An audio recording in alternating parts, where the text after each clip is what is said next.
नमस्कार, मी अरुण गोडबोले. आपण बघताय माझा चॅनल अरुण गोडबोले. साथीनंतरची आनंद यात्रा ही आपली मालिका चालू आहे आणि त्या मालिकेचा हा 13वा भाग.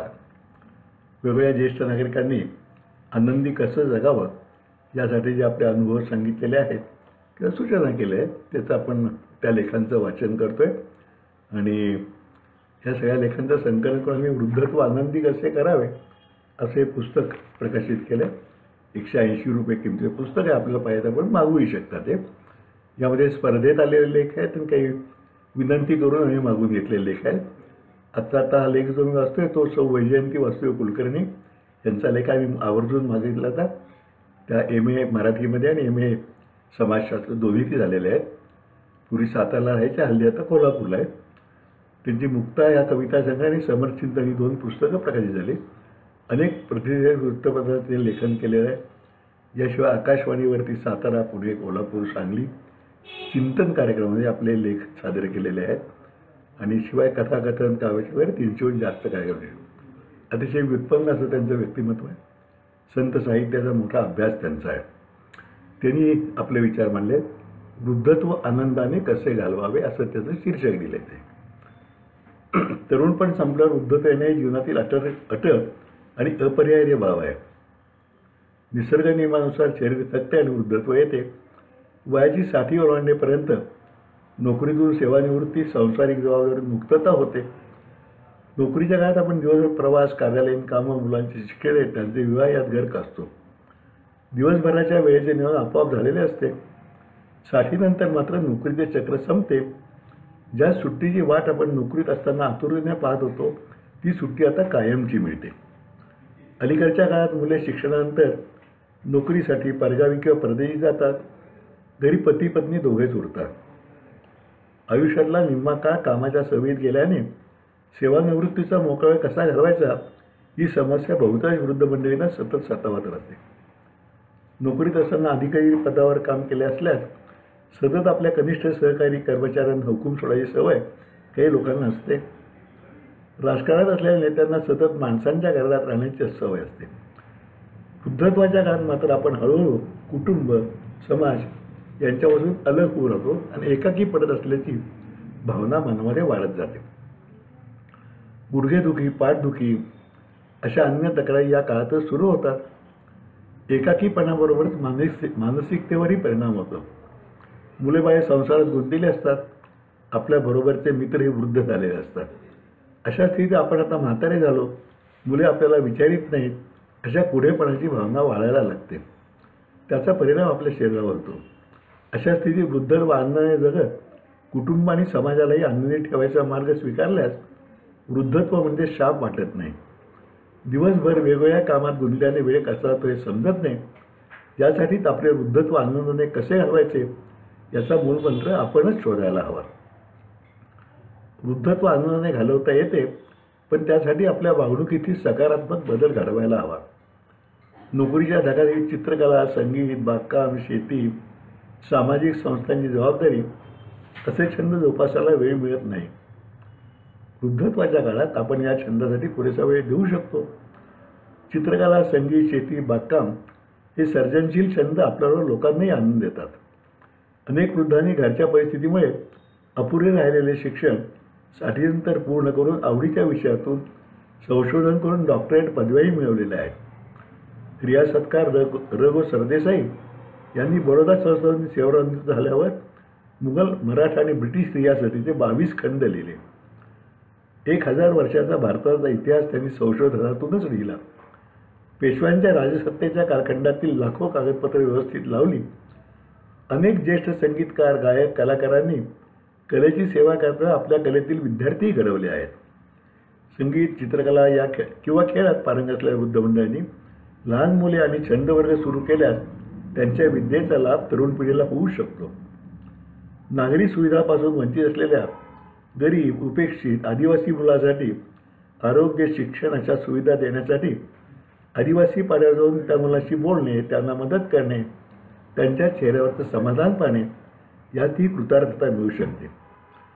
औरंगाबादच्या डॉक्टर हेडगेवार रुग्णालयात उच्चपदस्थ सेवानिवृत्त अधिकाऱ्यासह 100च्या वर वृद्ध मंडळी रुग्णसेवेचे काम करतात. या सेवावीर रुग्णालयातल्या रुग्णांच्या आणि त्यांच्या नातेवाईकांच्या भोजन आणि अन्य काही असलेल्या समस्या हे वृद्ध नेहमी सोडवतात. आपण या समाजात देणे आहोत. या सामाजिक बांधिलकीच्या भावनेने वृद्धांचा हा समूह समर्पित भावनेने रुग्णसेवा करतो आहे. आपापल्या परिसरातील समाजाच्या वतीने गरज असलेले अनेक गट आहेत. आपणच त्यांचा शोध घेऊन त्यांना मदत करायला ठरवल्यास आपल्याबरोबर आपली समविचारी मित्रमंडळी नक्कीच येतील. महाराष्ट्रात आणि देशात असे वृद्धांचे सेवाभावी गट सामाजिक सेवेत अनेक ठिकाणी गर्क आहेत. गेल्या 50 वर्षात जंगले वृक्ष संपत्तीचा प्रचंड ऱ्हास झाला. पर्यावरण ढासळले, ऋतुचक्र बदलले. सरकारने सामाजिक संस्थांनी व्यापक प्रमाणात वृक्षारोपण आणि वृक्ष संवर्धनाच्या मोहिमा सुरू केल्या आहेत. वृद्धांच्या ज्येष्ठ नागरिक संघटना आणि मित्रमंडळांच्या गटांनी महाराष्ट्रातच नव्हे तर देशात काही गावात वृक्ष संवर्धनाचा जनजागरणाबरोबरच एक वृद्ध एक झाड ही संकल्पना अंमलात आणून नवीन वनराया पुरवल्या आहेत. वृक्षांचे जतन केले आहे. प्रत्येक वृद्धाने जरी एक झाड लावून ते जगवले तर दरवर्षी लक्षावधी झाडे उगवतील.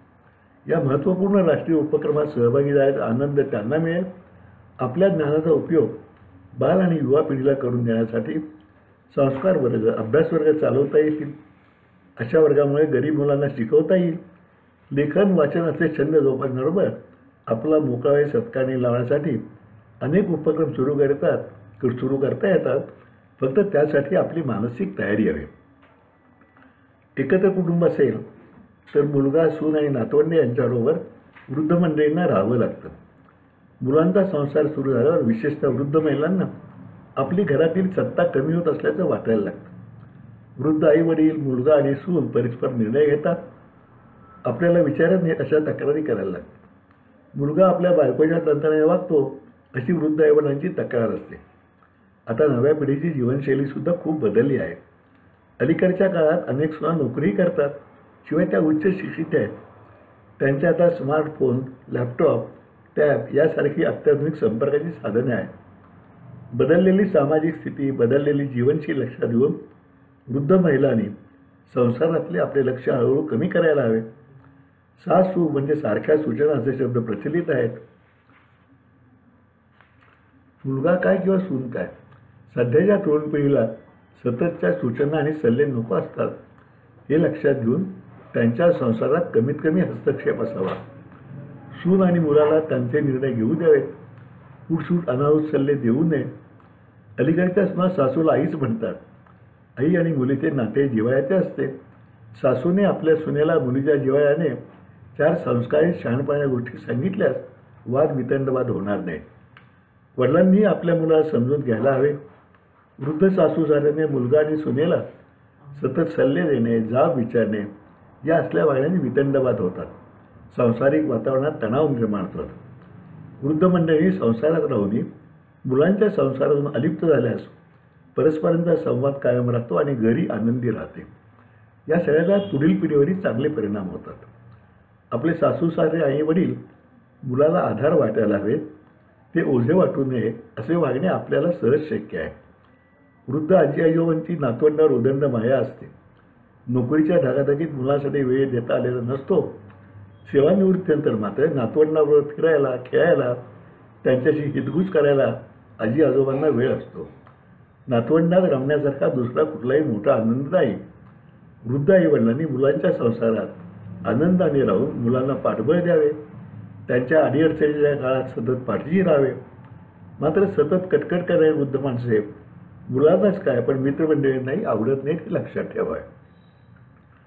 वृद्ध महिला आणि पुरुषांनी आपली प्रकृती चांगली ठेवण्यासाठी रोज सकाळी किंवा संध्याकाळी नियमितपणे फिरणे, योगासने, थोडाफार व्यायाम, आपली औषधे नियमितपणे घेणे, आहारावर नियंत्रण, पथ्य पाळणे, घरातील किरकोळ कामे करणे अशा सवयी लावून घ्यायला हव्यात.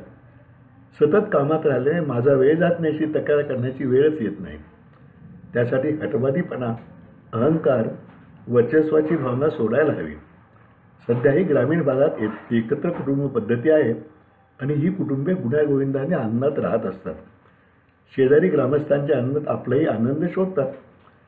आनंदी जगूया, आनंदी राहूया आणि आनंद देऊया हा मूलमंत्र जपल्यास वृद्धांना आनंद याती होता येईल. वृद्धत्व हा शाप नाही. निसर्गाचे ते एक देणे आहे, त्या देण्याचा आनंदाने स्वीकार करायला हवा. अशा वेगळ्या पद्धतीच्या भावना त्यांनी व्यक्त केल्यात आणि आपल्याला अगदी सहज अंमलात आणता येतील रोजच्या जीवनात असे सल्लेही दिलेत. आज इथेच थांबूया. उद्या पुढचा भाग, पुढचा नवीन लेख, नवीन विचार. तोपर्यंत नमस्कार.